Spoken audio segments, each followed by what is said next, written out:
Paz do Senhor, meu amado irmão, a paz do Senhor, minha amada irmã. É uma alegria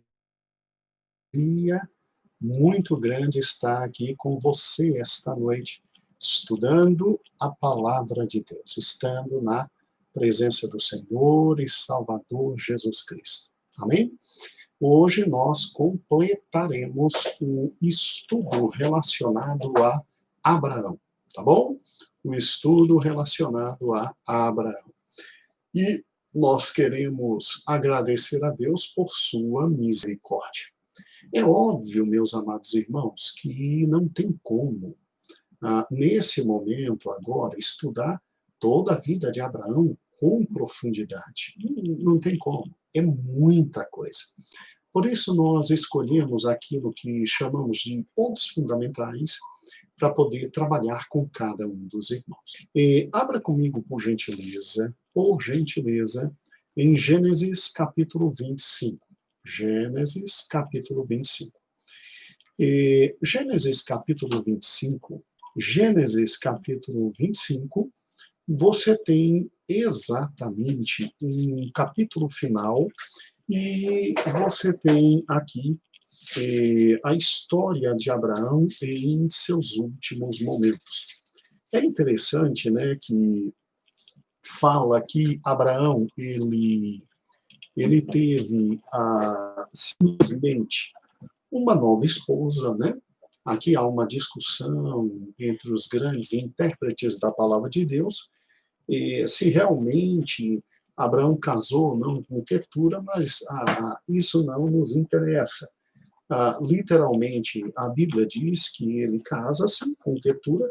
Alguns intérpretes dizem que ele tinha Quetura já como sua concubina e tal. Bem, e aí não casou, mas o que interessa a nós é que Abraão, depois da morte de sua esposa, ele lamenta, ele se casa de novo, ele tem novos filhos, e a nós esta noite interessa a partir do versículo 7. O versículo 7 diz assim: foram os dias da vida de Abraão, 175 anos. Olha que coisa fantástica, né? 175 anos. Aos 75 anos ele sai lá de Harã, e ele desce e ele vem até aqui embaixo, né?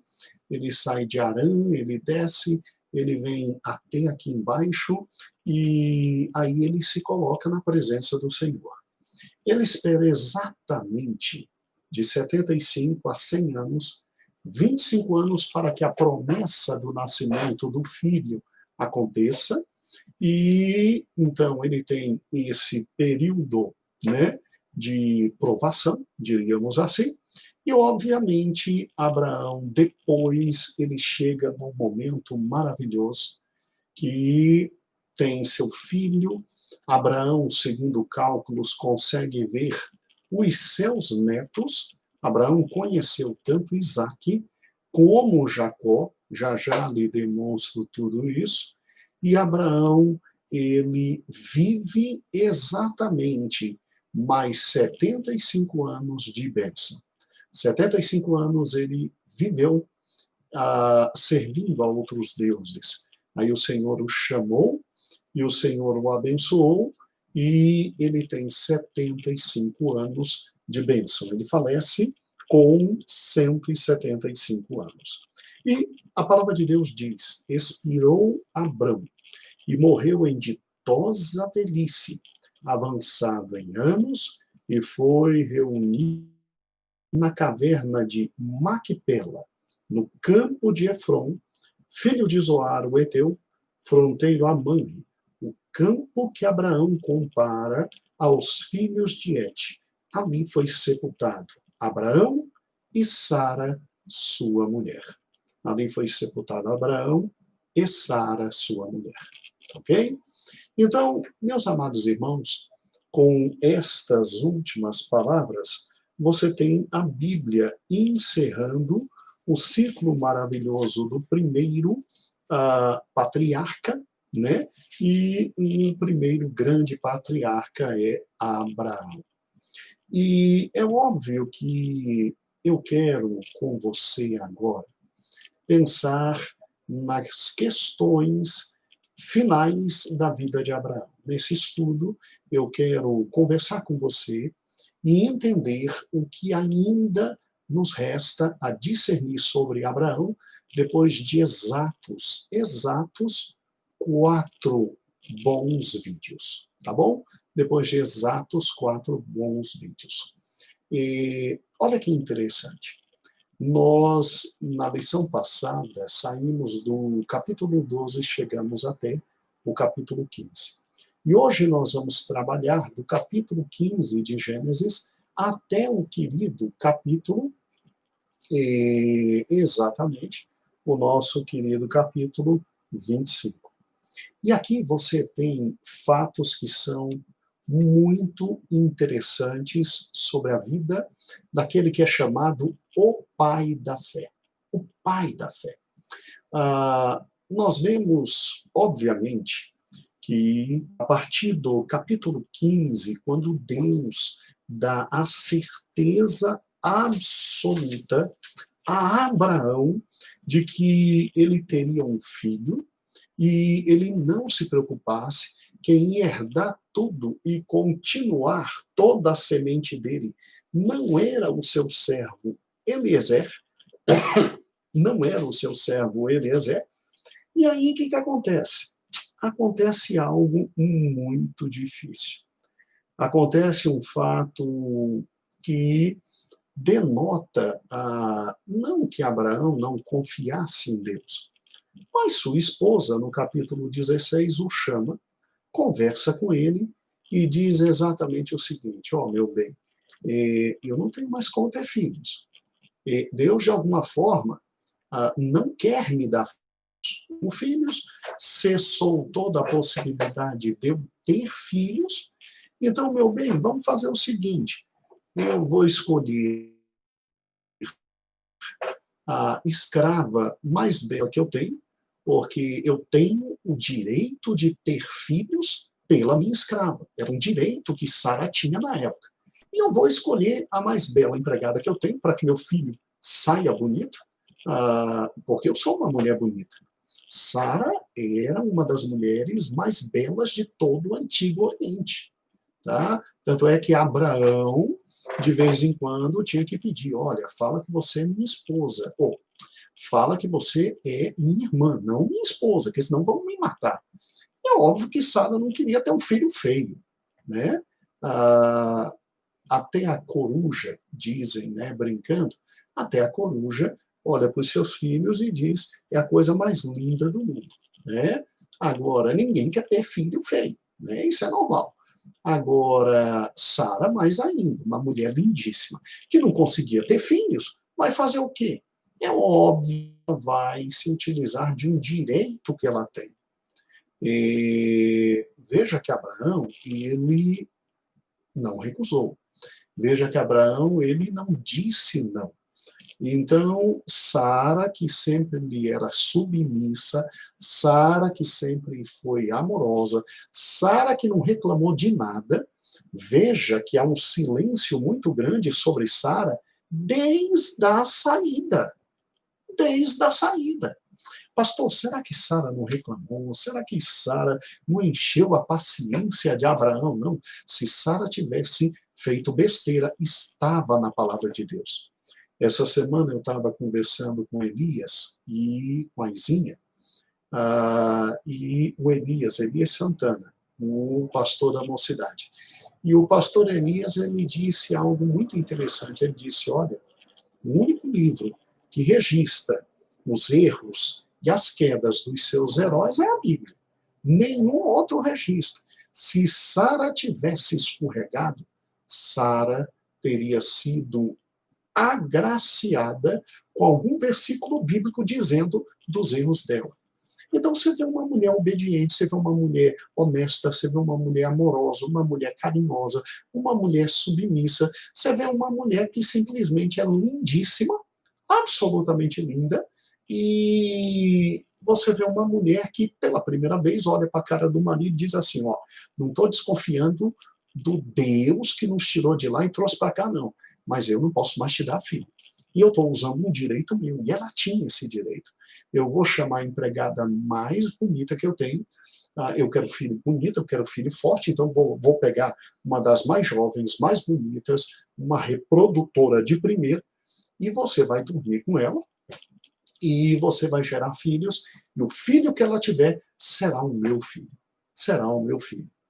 E aí, o que é interessante é que em Gênesis 16 nasce Ismael. Nasce Ismael.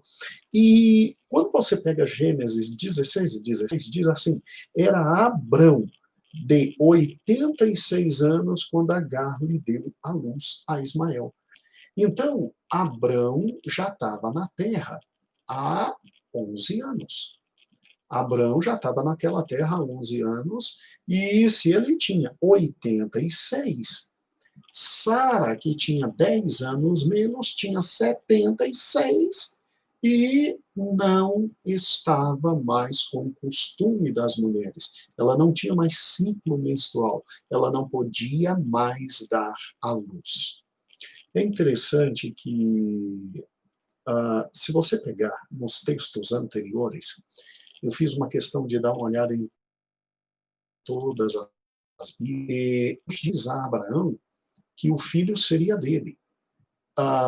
Mas é só lá na frente que Deus diz que o filho seria dele com Sara. Olha que interessante. Até aqui Deus disse, vou te dar uma poderosa descendência, vou te fazer pai de multidões, mas é lá no capítulo, exatamente, antes do nascimento de Isaac, um ano antes, é que Deus diz que ia ser com Sara. E aí Abraão se antecipa, Abraão não entende que a vida de alguém que quer viver pela fé é uma vida que aguarda instruções específicas de Deus e que, é óbvio, Abraão seria assim, alguém absolutamente lembrado por causa da tremenda graça de Deus e do tremendo milagre. Do tremendo milagre. É interessante isso. A fé nos faz compreender que Deus tem controle de todas as coisas e que ele simplesmente, por ser Deus, ele tem o direito de dizer quando todas as coisas ocorrerão. Aqui Abraão erra, porque Abraão que tinha contato com Deus, Abraão que andava com Deus, Abraão que é amigo de Deus, Abraão que tem relacionamento com Deus, por que Abraão não conversa antes com Deus? Por que Abraão não dialoga antes com Deus? Será que Agar ela linda ao ponto de Abraão ficar inebriado pela escrava? Né? Será que isso aconteceu? Será que Agar foi um jeito de, sem querer julgar Abraão, Abraão reviver os grandes momentos da vida, a sua juventude? Eu não sei. Eu só sei que Abraão simplesmente não consulta a Deus, nasce Ismael, e depois é que nasce Isaac. E daí um bom e velho conflito entre judeus e palestinos, que os irmãos conhecem até hoje. Até hoje. É óbvio que o versículo 1 do capítulo 17 começa assim. Quando atingiu Abrão a idade de 99 anos, lhe apareceu o Senhor. Então ele tinha 86 quando Ismael nasce. 13 anos de silêncio. 13 anos sem contato com Deus. 13 anos sem Deus lhe falar absolutamente nada. Absolutamente nada.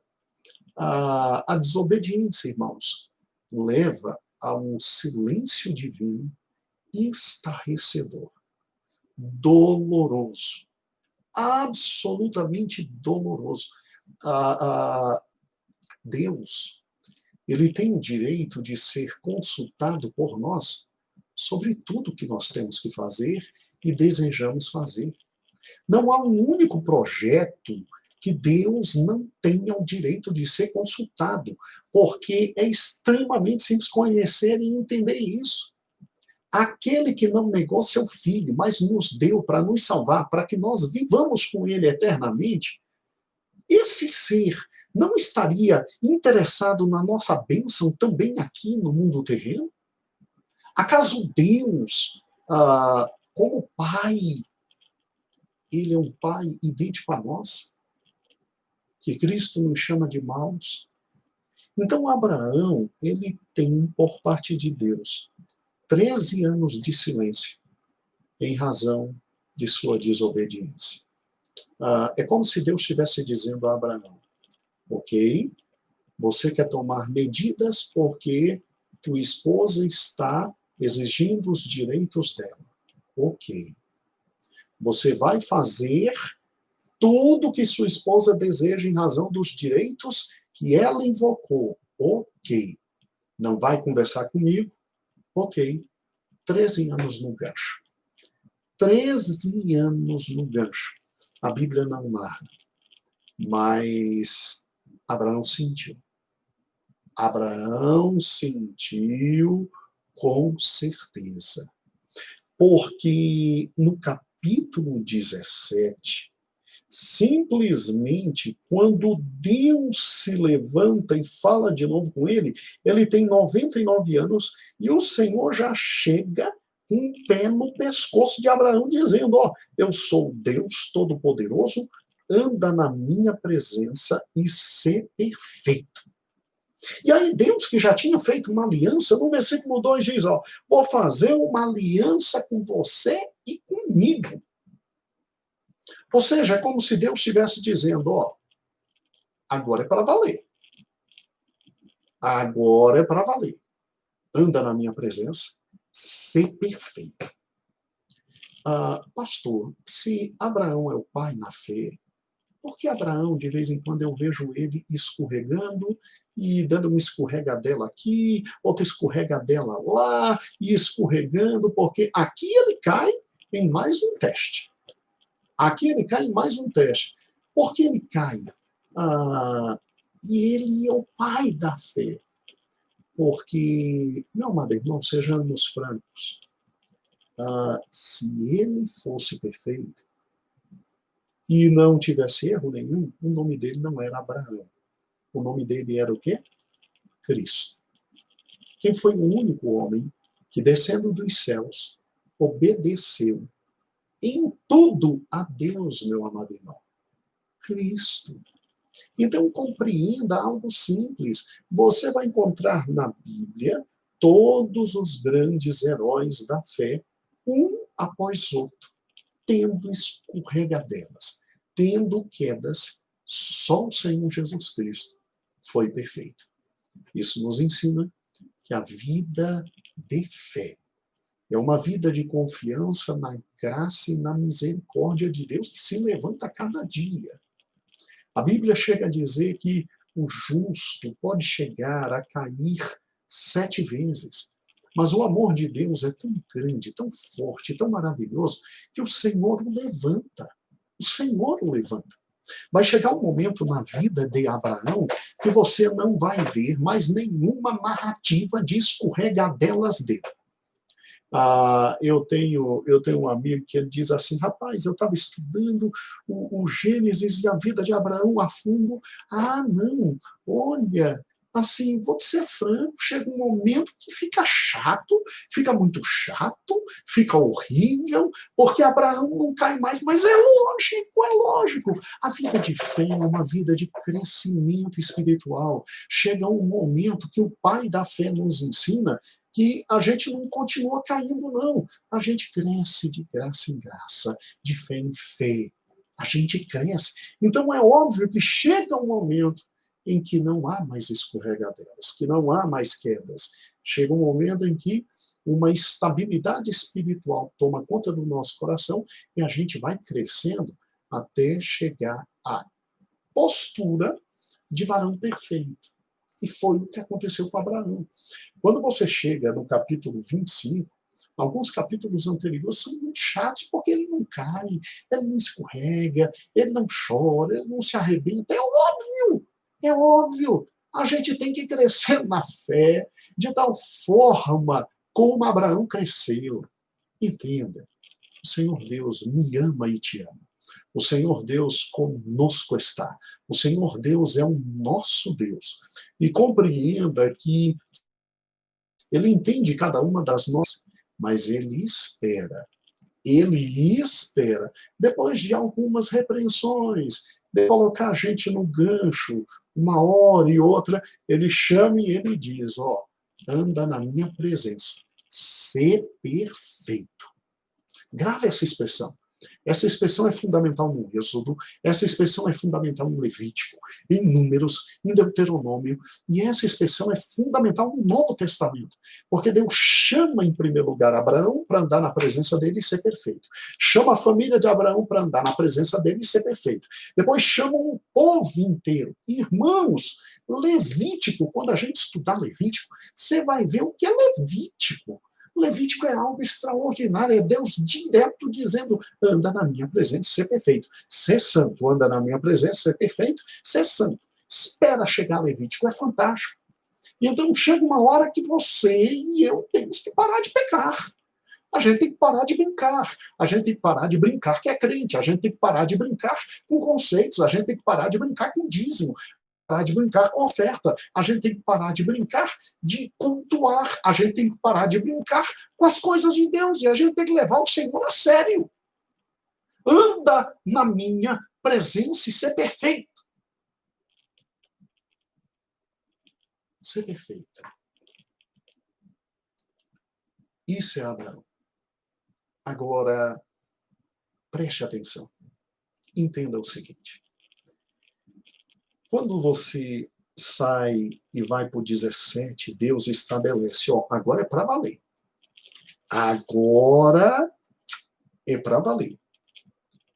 E o teu nome vai mudar, Abraão. Você vai deixar de ser Abrão, pai elevado, para ser Abraão. É que não dá para fazer o slidezinho para vocês. Mas a diferença de Abrão para Abraão, no hebraico, é um H no meio do nome. O H de Deus. A letra Ra de Yahvé. Então, agora você é meu. Eu sou o maior. E eu tenho o poder de mudar o teu nome, sim. Eu sou o maior e eu tenho o poder de mudar o seu nome. Assim como Nabucodonosor mudou o nome de Daniel, Misael, Azarias. Sim, era um costume antigo. Eu domino. Eu digo que você vai ser e eu vou mudar teu nome. Agora é para valer. Deus muda o nome de Abraão. A partir do versículo 9 do 17, institui a circuncisão para ter na carne, para quando se olhasse, se visse exatamente, olha, peraí, eu faço parte de um povo que tem prática com Deus, tem um pacto com Deus, e Deus aparece a Abraão, e agora é mais frequente as visitas de Deus a Abraão. Você sabia que a vida de fé é uma vida de escolha? Chega um momento que a gente tem que parar de ser crente e decidir ser servo de Deus. Né? Eu, obviamente, me refiro à expressão crente, entre aspas. E quando a gente toma essa posição, irmãos, a gente começa a fazer tudo que Deus quer. Mudança radical é mudança radical. Ele quer mudar meu nome, sim. Ele quer mudar minha personalidade, sim. Ele quer mudar meu caráter, sim. Ele quer mudar minha vida, sim. Então, glória a Deus, muda tudo. Ele quer que eu fisicamente faça alguma coisa, eu vou fazer. Cuidado que, obviamente, eu não estou mandando ninguém se circuncidar. Mas eu e você sabemos o que Deus exige de nós. Eu sei o que Deus exige da minha vida e diz, larga. Você sabe o que Deus exige. Você sabe, você foi chamado. Você sabe disso. E você compreende o que Deus quer de você. Então, preste atenção. Entende algo. Quando absolutamente tudo nós colocarmos no altar e tudo for queimado para a glória de Deus, apresentando nossos corpos em sacrifício vivo, agradável, que é nosso culto racional. Quando nós começarmos a pegar a nossa alma e dedicar a palavra de Deus e o nosso espírito, e aí Deus notar que, obviamente, nós estamos dando passos de fé na confiança nele, ele vai aparecer muito mais vezes a nós. Tem gente que vive reclamando e dizendo, poxa, mas Deus não fala comigo, mas Deus não aparece a mim, mas acontece na vida do outro, não ocorre na minha, mas ocorre isso e não ocorre aqui. Está andando na presença de Deus e está sendo perfeito. Porque à medida que nos aproximamos dele, ele se aproxima de nós. É interessante, quando você pega o capítulo 18, o capítulo 19, o capítulo 20, 21, 20, é Deus direto aparecendo a Abraão. Irmãos, olha que fantástico. Capítulo 18, Deus agora vai destruir só Sodoma e Gomorra. Um dia me perguntaram, professor, mas será que Sodoma e Gomorra mereciam mesmo ser destruídas? Não, era uma cidade fantástica, né? Os anjos foram e mal entraram na cidade, a beleza dos anjos devia ser uma coisa tão grande, que quando Ló botou eles para dentro de casa, o povo chegou e disse, bota aqui para fora que nós queremos ter relação com eles. A Bíblia chega a dizer que todos os homens de Sodoma, do maior ao menor, foram para ter relações sexuais com os anjos. Que cidade fantástica, não é? Não foi à toa que Deus disse, o clamor da malignidade dessa cidade chegou a mim. Veja que agora Deus é cirúrgico. Deus não destrói mais toda a humanidade. Deus agora é cirúrgico. Deus destrói uma cidade, outra, um povo, outro povo. Deus é cirúrgico. Não vai mais mandar o dilúvio. Mas ele não vai deixar a iniquidade chegar em níveis estratosféricos. Foi isso que ele disse. E o que é interessante é que antes de destruir, quem desce para conversar com quem? Vamos lá. Deus precisava conversar com Abraão? Abraão chegou a esse ponto de importância perante o Senhor? Deus precisava conversar com Abraão? Meu Deus do céu, Deus precisava dialogar com Abraão? Olha que fantástico. Quando Deus olha Abraão, Deus vê que ele se circuncida, que ele acredita no novo nome, na nova personalidade, no novo ser, que ele avança, que ele procura obedecer cada vez mais, que ele procura ser cada vez mais sincero. Deus começa, antes de fazer qualquer coisa, anunciar a ele. Ele vai esconder do amigo dele. Sério? Abraão, segundo Tiago, capítulo 2, versículo 23, depois você lê, Tiago 2, 23, Abraão era amigo de Deus. Deus passa a não esconder absolutamente mais nada de Abraão. E Abraão, como um bom advogado, ainda tenta conversar com Deus para ver se a cidade não é destruída. Olha o nível espiritual de Abraão. É lógico que ele estava pensando em seu sobrinho Ló, é lógico. Mas chegou um ponto da conversa que começou com 50 justos, você vai destruir? Não vou fazer isso. Na cidade não tinha 10 justos. Na cidade não tinha 10 justos. E Deus entendeu o que Abraão estava pedindo para o seu sobrinho. E retira Ló. Retira Ló de lá. E é interessante. É interessante que a partir de agora a caminhada é uma caminhada de um relacionamento pessoal muito bonito e simplesmente profundo. Tá, tudo bem, Abraão foi para Gerar, no meio dos filisteus, aí de novo olharam para a esposa dele, linda, velha, mas lindíssima, e aí de novo ele escorrega, não tem problema. Lá em Gênesis 21 se cumpre o que Deus disse. Nasce Isaque. Nasce Isaque. Abraão tem 100 anos, Sara tem 90, e Isaque nasce. Olha o versículo 4 de Gênesis 21. Abraão circuncisou seu filho Isaque quando era este de 8 dias, segundo Deus lhe havia ordenado, e tinha Abraão 100 anos, quando lhe nasceu Isaque, seu filho. Guarde essa data, tá? Abraão tinha 100 anos. Abraão morreu com 175 anos. E Isaque nasceu quando ele tinha 100 anos. A promessa veio. Isaque nasce. Deus abençoa. Abraão, então, vai levando a vida e vai tocando e vai fazendo. E, a partir de agora, Abraão não reclama mais de nada.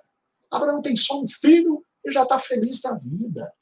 Abraão não tem a posse da terra, mas Deus já disse que os herdeiros dele iam ter a posse da terra depois que voltasse de uma escravidão na 4ª geração, depois de 400 anos. Ele está feliz. Ele está absolutamente feliz. Como é que se explica isso? É porque Abraão creu em Deus. Abraão chegou num nível espiritual que não precisava mais saber dos motivos, saber das razões, saber por que Deus fez, por que não fez, nada de perguntas. Ele chega num nível espiritual em que Deus fala com ele e ele diz: eis-me aqui, eis-me aqui, para ensinar todo aquele que um dia será filho também na fé, a olhar para o seu pai e dizer: eis-me aqui. É interessante que a maior prova da vida dele está no capítulo 22, não é verdade? Tu sabes essa história de forma completa, absoluta, maravilhosa. Tu sabes essa história. Deus olha para Abraão e diz assim: por gentileza, pega teu filho, teu único filho, quem tu amas. A quem tu amas. Foi lá no coração do velhinho, né? E apertou o coração do velhinho, isso não se faz. Alguns historiadores dizem que Isaac aqui está entre 15 a 17 anos. Se Abraão teve Isaac com 100 anos, então Abraão está com 117, tá? 118 anos por aí. 115 a 118. E aí o que acontece? Vai ao Moriá e sacrifica ele. Abraão sabia que ia ter que subir o Moriá, que ia ter que levantar o altar, que ia ter que botar a lenha, que ia ter que rasgar Isaac daqui até lá embaixo, abrir Isaac, jogar as vísceras fora, porque era o costume da época, e queimar Isaac. Aí, como é que você me explica que simplesmente ele sai caminho de 3 dias até o Moriá, e simplesmente chegando no Moriá, ele olha para os seus servos e diz: vocês fiquem, só vou eu e o rapaz. Isaac era tarrudo, Isaac era forte, porque Abraão estava velho, ele tinha que levar tudo lá para cima, lenha, cutelo, fogo, e o pai ia se equilibrando e indo. Isaac facilmente poderia ter se desprendido de Abraão e fugido. Mas o pai que vive na fé, filhos, a na fé viver e também ter vida de obediência. Vida de obediência.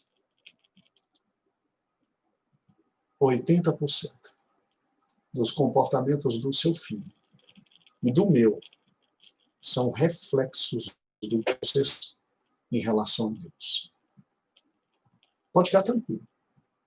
Pode ficar tranquilo. Agora escute, olha que interessante.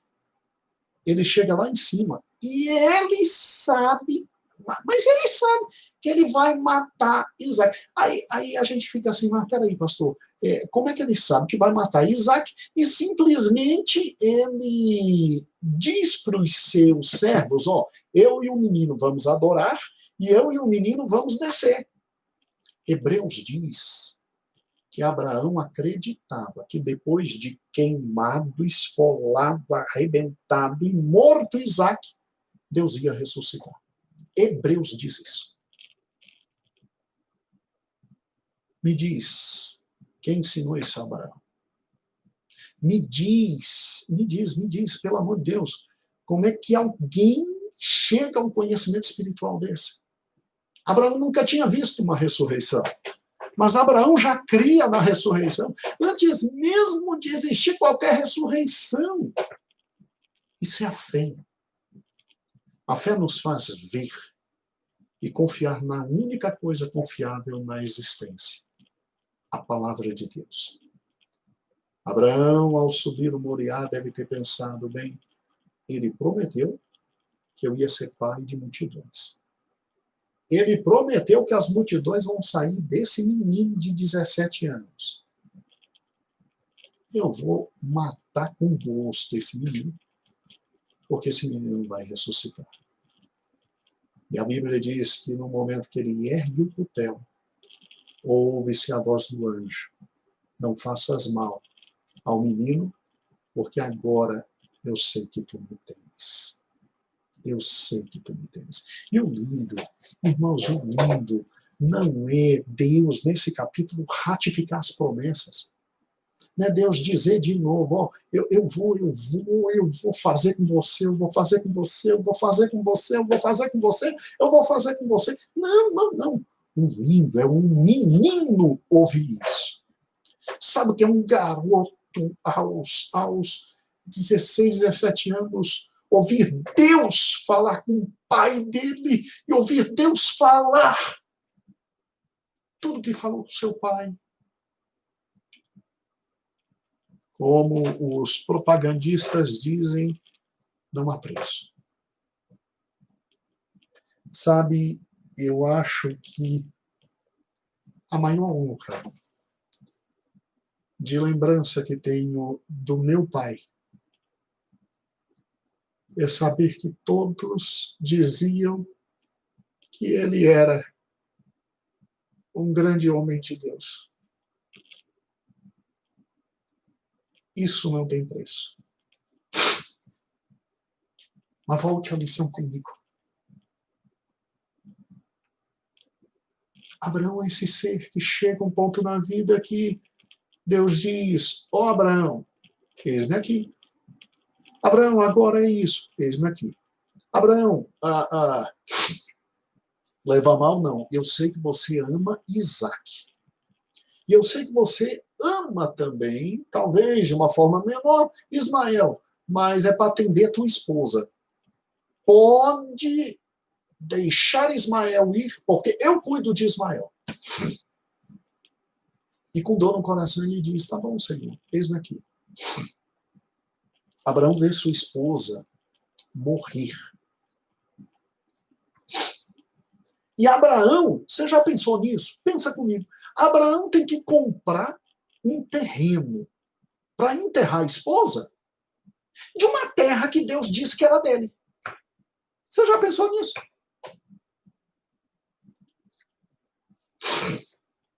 Você paga pelo que é seu? Você paga pelo que é seu? Eu para lá pago o que é meu. Mas isso aqui é meu. É meu, é meu. Eu uso. Abraão teve que comprar uma terra que era dele. Que Deus disse que era dele. Mas que Deus olhou para ele e disse assim, olha, é sua. Mas só vai ser completamente sua nos seus descendentes, quando eles voltarem do Egito, porque a maldade desse povo ainda não subiu. E Abraão disse, depois de sair de Ur, ok, Senhor, eis-me aqui. Foi lá, negociou, pagou. O malandro que vendeu para ele ainda vendeu por um preço inflacionado, porque sabia que ele tinha grana. Ah, meu Deus do céu. E ele compra um terreno que já é dele. Fantástico, né? Enterra sua esposa. E lá ele também é enterrado. Por que ele não brigou? Por que ele não criou casa? Porque simplesmente Abraão, que tinha um exército poderosíssimo e já era temido, não pegou seu exército e passou a navalha e já conquistou logo a terra. Sabe por quê? Porque Abraão é o pai da fé. Quando você pega textos como 1 Pedro 1 e 11 e 1 Pedro 2 e 11, ele diz que eu e você também somos peregrinos e forasteiros. O meu pai e o teu pai olhava para tudo que é material e dizia assim, isso é um nada. O meu pai, ele já era dono de tudo. Deus lhe tinha dado tudo. Deus sendo o dono de tudo, ele olhou e disse, Deus disse que ia me dar isso lá na frente nos meus herdeiros. Tá ótimo. Eu vou viver no que é meu, sendo peregrino e forasteiro. Vou até pagar pelo que já é meu. Porque no momento certo, eu que já botei as pernas pela mão, eu, Abraão, no momento certo, Deus me dará esta terra.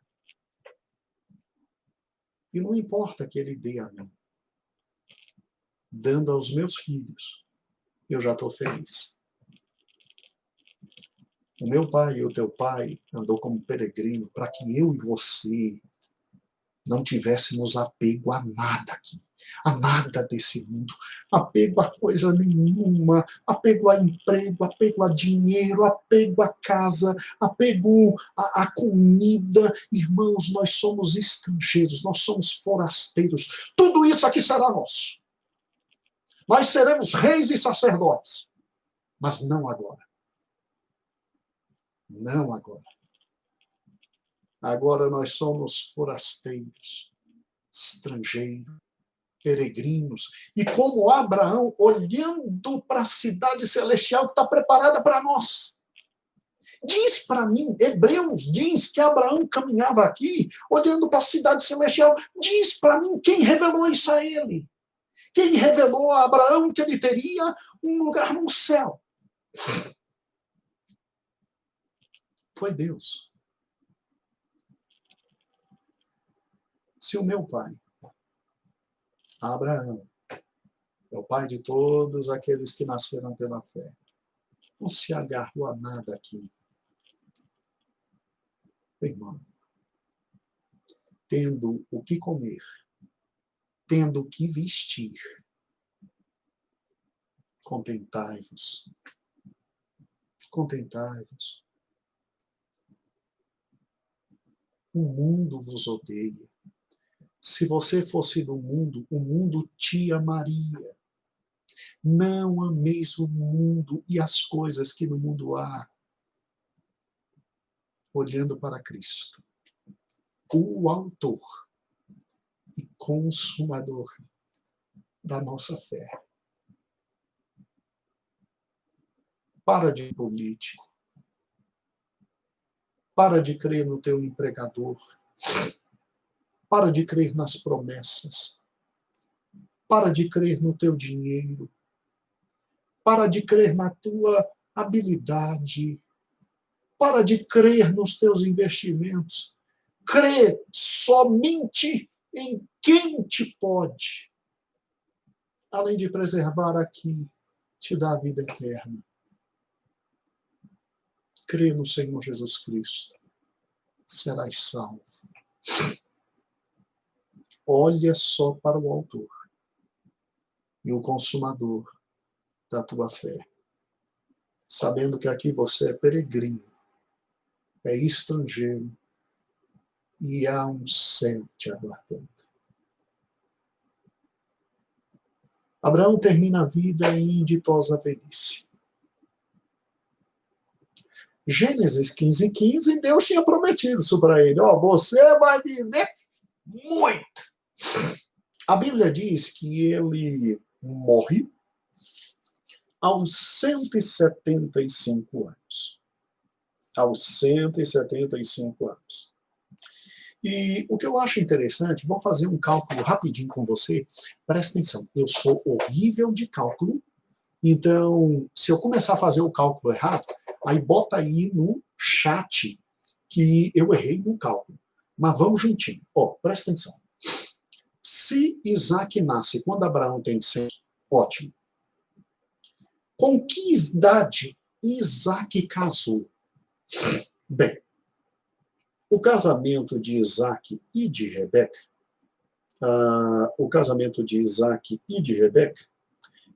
está em Gênesis, capítulo 20, que é? 24. 20, versículo 1 assim. Era Abraão já idoso, avançado em anos, não diz a idade dele. E o Senhor tinha abençoado ele em tudo.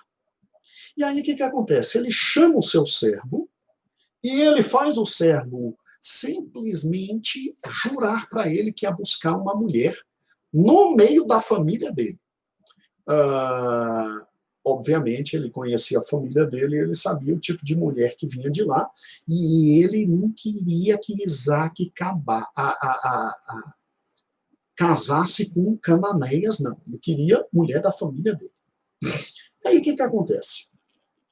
Obviamente, ele foi, ele encontrou, e aí volta com a mulher, a mulher é Rebeca.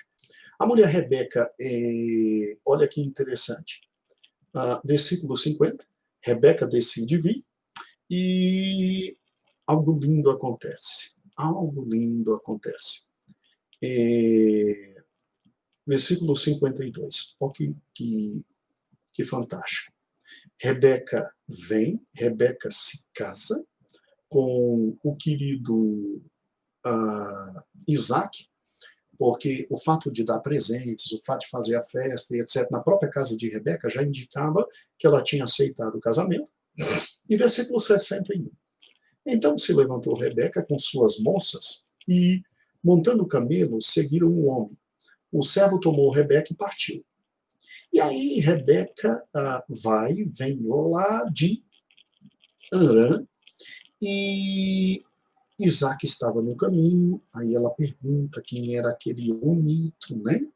Foi a primeira vez que conheceu Isaac, vê que era um homem muito bonito, e aí o servo, no versículo 25, diz, não, aquele ali é o meu Senhor, né?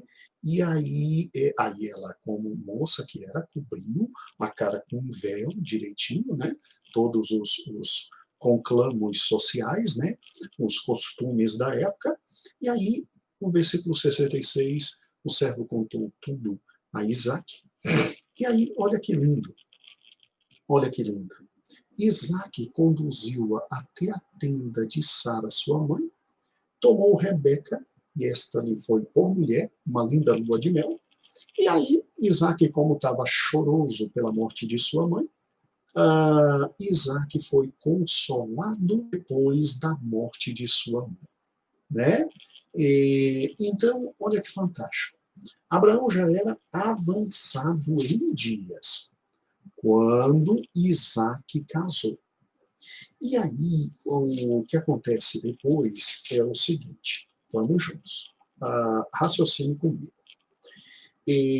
Aí vem, falando da querida morte de Abraão, e depois que fala da morte de Abraão, Isaac simplesmente versículo 20 do capítulo 25. Importantíssimo esse versículo. Estas são as gerações de Isaque, filho de Abraão. Abraão gerou Isaque. Era Isaque de 40 anos quando tomou por esposa a Rebeca. Então presta atenção. Não pense que quando Isaque casou e tomou Rebeca por esposa, Abraão estava morto. Porque presta atenção. Isaque casa com Rebeca com quantos anos? Pensa. Isaque casa com Rebeca quando Isaque tem 40 anos. E aí, ao casar com Rebeca aos 40, Abraão tem 140 anos. Então, Abraão conheceu a nora dele, Abraão viu que a nora dele era um pitel de linda, tal como sua esposa, né? E aí, olha que fantástico. Infelizmente, Rebeca não tinha condições de gerar filhos. Como a sogra, ela era o quê? Ela era estéril. Olha que fera. Versículo 21. Isaque orou ao Senhor por sua mulher, porque ela era estéril. Tal pai, tal filho, né? Isaque ora. Isaque crê. Isaque sabia que era o filho da promessa. Isaque tinha ouvido no Moriá que dele viria toda a geração de Abraão. Então Isaque orou. Isaque orou de cara. Rebeca teve gêmeos de cara. O que eu acho interessante é exatamente o seguinte. Raciocine comigo. A Bíblia diz aqui, ó. Era Isaque de 40 anos, como tomou Rebeca para sua esposa. E Isaque orou ao Senhor por sua mulher, porque ela era estéril, e o Senhor ouviu. E Rebeca, sua mulher, concebeu. Lutavam no ventre dela, e aí Deus explicou, ó, são duas nações, são dois povos, e versículo 26, para a nossa contagem. Primeiro saiu Esaú, de Rebeca. Depois nasceu, agarrado no calcanhar de Esaú, quem? Jacó.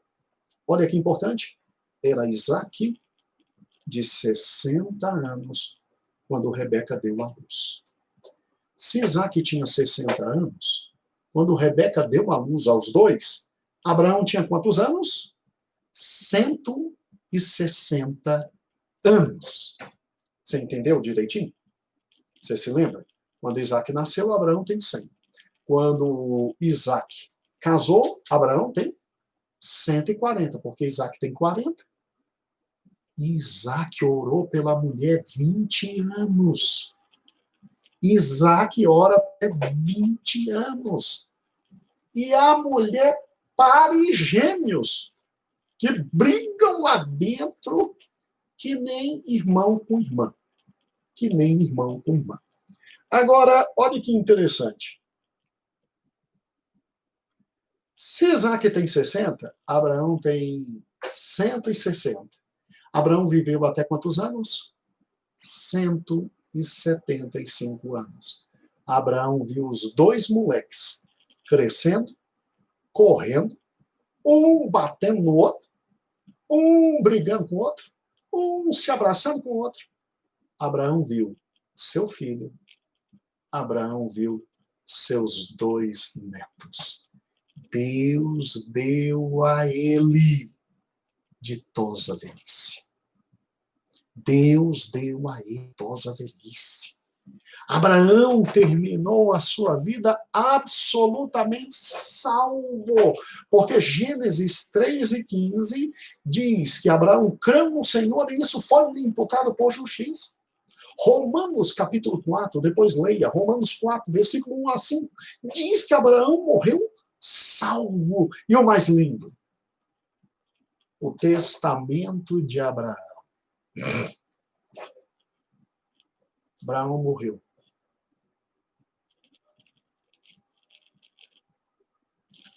Abraão morreu e deixou durável.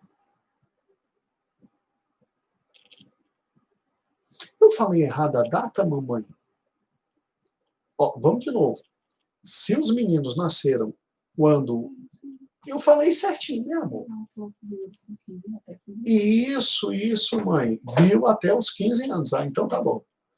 Agora, presta atenção. Abraão, quando morreu, ele chama a filharada toda, porque ele tem, além de Isaac, ele tem Ismael e ele tem filhos com ele dá para os seus filhos exatamente, meus irmãos, presentes. É muito legal isso. A Bíblia diz presentes. Você leu. Um comentarista bíblico, estava lendo essa semana, meu Deus, cadê o nome dele? O comentarista bíblico diz o seguinte, que os presentes que Abraão deu para cada um dos filhos, dava para cada um começar a vida. E começar muito bem a vida. Tá? É mais ou menos assim, tipo hoje, apartamento, carrinho e dinheiro no banco para começar a vida. Mas para Isaac, não. Isaac, ele deu tudo. Uma riqueza monstruosa, porque Isaac ia gerar uma nação.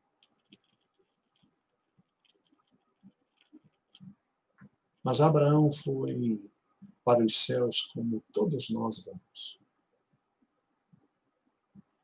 Sem nada. Nem o corpo ele levou. Nem o corpo. O corpo de Abraão, os restos mortais estão em Macpela. E quando Cristo voltar, Abraão ouvirá o soar da trombeta e ressuscitará.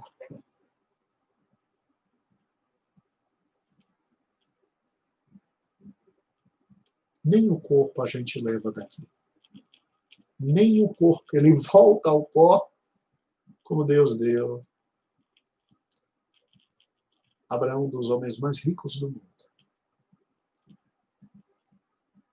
não conseguiu levar nem o corpo, mas levou a única coisa que era importante: a salvação, a fé. Sabe por quê? Porque depois vem a vida eterna. Abraão deixou para Isaac, seu filho, uma riqueza enorme. E Abraão deixou como testamento para o mundo inteiro uma riqueza maior. Em ti serão benditas todas as nações da terra. Todas. Eu e você temos uma casa abençoada e bendita, porque esse homem, pela fé, saiu de Ur, pela fé, caminhou, pela fé, olhava para onde iria, pela fé, entregou o filho, sabendo que Deus o ressuscitaria.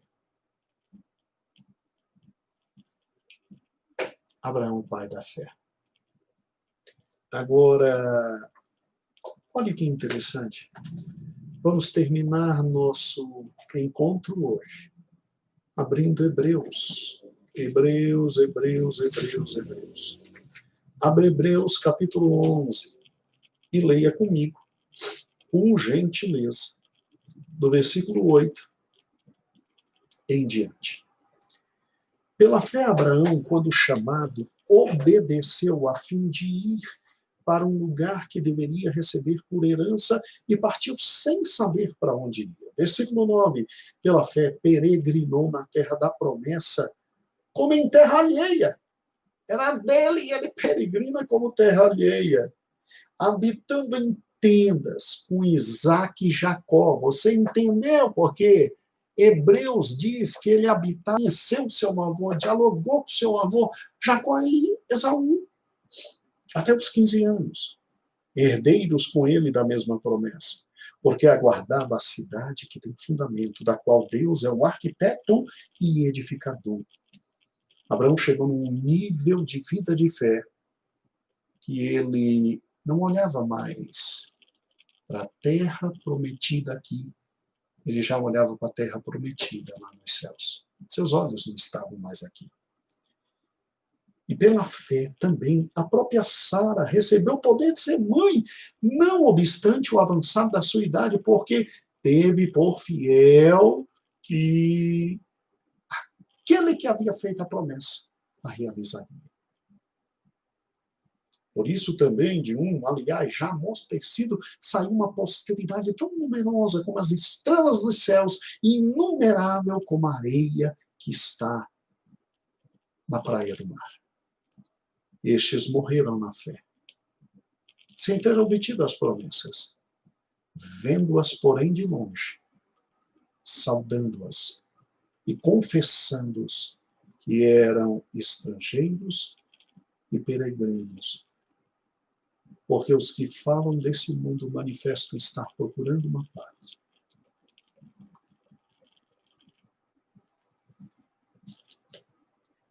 Amados irmãos, quarta-feira que vem continuamos e quarta-feira que vem vamos nos dedicar a Isaac. É fantástico, fantástico é... Isaac é fantástico. Nós vamos investir uma única quarta, mas louvado seja o nome do Senhor. Que bom, estamos juntos, há 1 hora estudando a palavra de Deus, e que alegria te ter comigo. Uma alegria muito grande. Deixa eu orar agora por você, para que você agora tenha uma excelente noite. E guarde no coração tudo aquilo que ouviu sobre o Pai da fé. Senhor meu Deus, aqui está o teu povo. Povo amado, povo remido, povo redimido com teu sangue. Senhor, nós te louvamos, nós te adoramos, nós bendizemos o teu nome. Nós te engrandecemos. Senhor, muito obrigado por Abraão, pai da fé. Muito obrigado por todos os ensinamentos, como tu falastes ao nosso coração. Senhor, faz de nós também. Faz de nós seres que cheguemos a desenvolvimento espiritual na tua presença, a ponto de chegarmos a ser varões perfeitos, Deus. Ó Senhor, abençoe o teu povo. Eu quero agora, Senhor, clamar por todos aqueles que estão dizimando, ofertando. Em nome do Senhor, a igreja agora junta te abençoa com a bênção do dizimista, ser próspero materialmente, patrimonialmente, economicamente, espiritualmente. O Senhor te prospere. O Senhor te prospere. Receba agora, em nome do Senhor, uma noite em paz. Uma noite em paz. Que a graça de nosso Senhor Jesus Cristo, o amor de Deus o Pai, as santas consolações estejam contigo, meu amado irmão, hoje e para todo sempre. Amém. Então, abraços, a paz do Senhor